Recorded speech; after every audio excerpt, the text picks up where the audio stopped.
Hey everybody, welcome to Hotbox Reviews. I'm staying with my lovely wife Tanya here again, and we're doing a reaction to Antman 3, Quantumania, brother.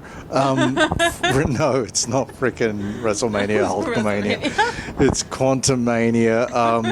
So it got confirmed a while back about Kang the Conqueror is going to be in this.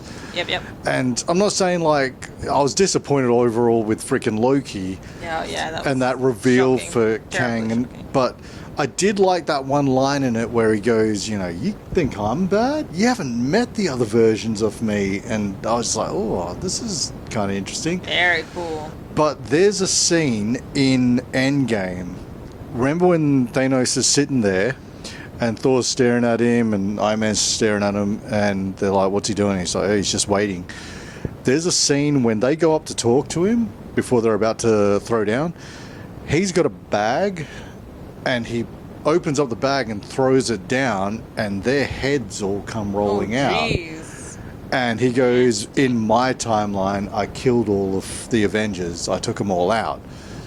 And I think they specifically took that out. Yeah, very cool. To give Kang that brutal kind of, you know, the realization for whether it's Ant-Man or whether it's the Avengers or whatever, for him to be able to say, I'm a conqueror and I've wiped out so many of you through different timelines. And I hope he kind of acknowledges, I've taken out the X-Men, I've taken out the Avengers, I've taken out A-Force, I've taken out this, I've taken, like, you know, drop some bombshells. Yeah, you are nothing compared to what I've faced, and you think I'm threatened because you're like, you know, the Ant-Man stuff. But then again, Scott Lang is cool.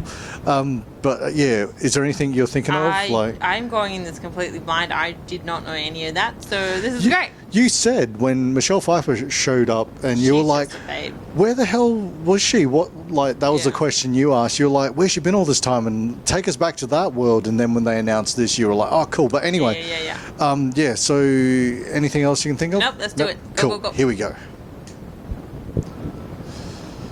So.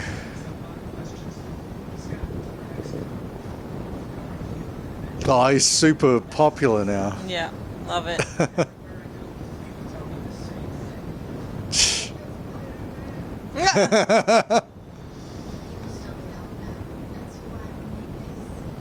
Oh, so his kid.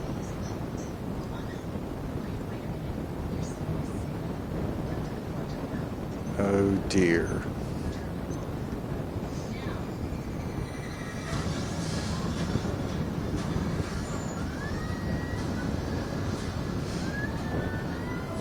Oh dear.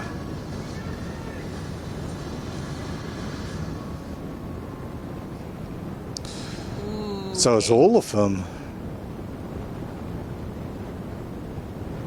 Very cool. That's cool.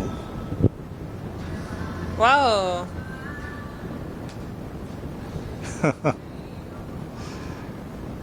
It's gonna be really cool to see.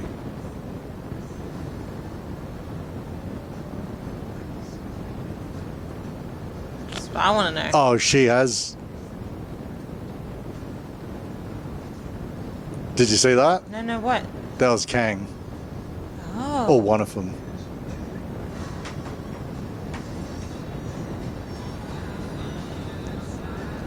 This is crazy. February. Wow, let's see. Oh, man. Hey, don't worry, what's he doing?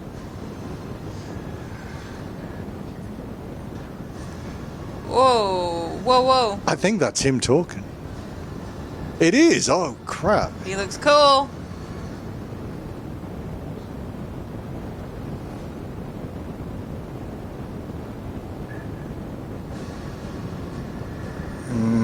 Nice. That looks cool. I really 17th. like, it does bother me. Like, what's his name? Who's in Creed? Yeah. He's, I think, because he's a stage actor as well. It's been said that the reason why they cast him was because they said we need someone who's going to be able to play these multiple roles and be able to be like A different kind of. yeah, super intimidating but also super intelligent. And I don't know if they're going to show Kang's wife, because remember when we were watching Earth's Mightiest Heroes and stuff, and it had him, he comes back in time and it's mainly for him to save his wife. Right, yeah. And I think Black Panther sacrifices himself. Like, we're in kind of that uncharted territory with, they got into the quantum realm, and I didn't think they were going to have Kang being the main villain of this, but I think because Fox's rights got bought with all their Marvel properties and stuff that they had the rights to, when their shares or whatever got bought by Disney, so instantly it's the same story that happened with like Daredevil when the rights reverted from Fox back to Marvel, and they took Daredevil and were like, we know exactly what to do with this, and we got that awesome So Netflix good. series. Yep. And like, yeah, now Daredevil's been part of one of the best Marvel series of all time and one of the worst Marvel series of all time in She-Hulk showing up. But like, yeah, so I think like when they got those rights back to Fantastic Four, because Kang is one of, I think, Fantastic Four's main villains, or the rights were tied in with the Fantastic Four more than anyone else and stuff. So I think they instantly were like, we need to establish Kang as the big bad, because since, Makes sense. you know, yeah, all this new phases and like all these new movies coming out in this phase, there's been nothing. We've been given nothing at all. Like, what was it in Black Widow? Nothing. And then freaking in, like, they might try and do something in Shang-Chi, like, oh yeah, well, this is what the homing beacon, those rings were calling out to in the other side of the galaxy and stuff. It's like, no, that's stupid. And like, hey, like, some people might have been like, oh my god, that's so awesome. Eternals, that was garbage. Terrible. Spider-Man No Way Home and Spider-Man Far From Home, those were good, I but really like those, yeah. didn't set up anything really for the big bad for the MCU, because I knew that they weren't going to be doing Avengers film straight away. Yeah, you're right. There was no villain. And so, like, I think the way that they're bringing in Kang now, this is going to be his really big sort of coming out party, because Loki didn't do a good job of that. No. They just teased it a little bit with like, oh yeah, like here he is. He's the one who's been controlling all of this stuff. Yeah. But like, and that's one of the most fascinating things I found in Loki, was when he's explaining with the little puppet things on the desk to him at the end when they're sitting there, which was so stupid. They both come into the room with swords and then they both just sit down. I'm like, what is this garbage? But anyway, you see him explaining it. It's like, yeah, so there's a really super scientist, and then he found another, like, you know, like timeline and dimension with freaking. I think I blocked most of Loki out. Yeah, I know. Like, it's not like a repeat series that you could watch again and stuff. Like, you know, that's what Buffy and Angel are for. But anyway, so seeing this, I know that like all this like really crazy stuff, this dimension stuff that they're all in, I hope they do focus it more on Scott Lang and not be like, yeah, we're going to have this all about... Well, it is called Antman and the Wasp. Yeah. Quantumania. But it looks like it's so annoying when you watch Thor Love and Thunder and he's a support character in that movie, because it's all about, you Well, as know, long as they Jane make it and about Valkyrie. those two, I'll be fine. But again, Michelle Pfeiffer is badass actress. She is awesome. Michael Douglas, also very, very cool. Really cool. But like, you know, Multiverse of Madness, Doctor Strange was a support character. It was all about America Chavez and... Well, this could be about his daughter, Cassie. Yeah, like, it's a little bit frustrating, but I really think that Scott Lang's... They've got to do him justice, because he's always made to be the butt end of the joke, and it's like...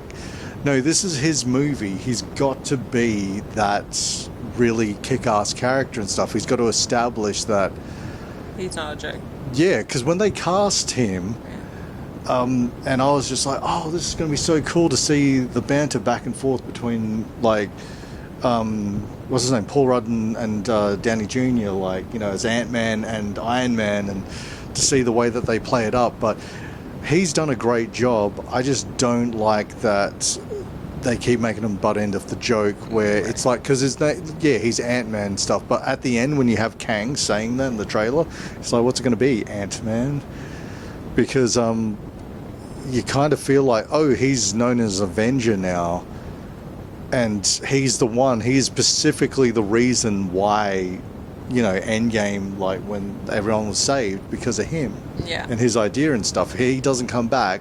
Not everyone comes back from the blip. Right. So it's not really touched on enough that, like, everyone's like, oh, Iron Man sacrificed himself, and Cap, you know, did one selfish act for the first time in his life, and went back and lived a happy life with Peggy Carter and stuff. But he doesn't get that much credit. This movie should really focus. It should be the third and biggest kind of thing for him, to have that character really be established as one of the main leaders of the freaking MCU. Because who have you got now?